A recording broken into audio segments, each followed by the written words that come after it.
குர்பானி ஏன் கடமையாக்கப்பட்டது, அதனுடைய காரணம் என்ன, அதனுடைய பின்னணி என்ன, அதனுடைய தத்துவம் என்ன?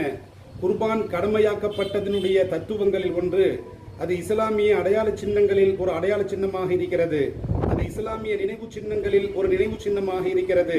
நபி இப்ராஹிம் அலைஹிஸ்ஸலாத்து வஸலாம் அவர்களுடைய தியாகத்தை நினைவு கூறும் விதமாக இருக்கிறது. நபி ஸல்லல்லாஹு அலைஹி வஸல்லம் அவர்கள் கடைபிடித்த சுன்னத்தை, நபி வழிமுறையை கடைபிடிப்பதாக அமைந்திருக்கிறது.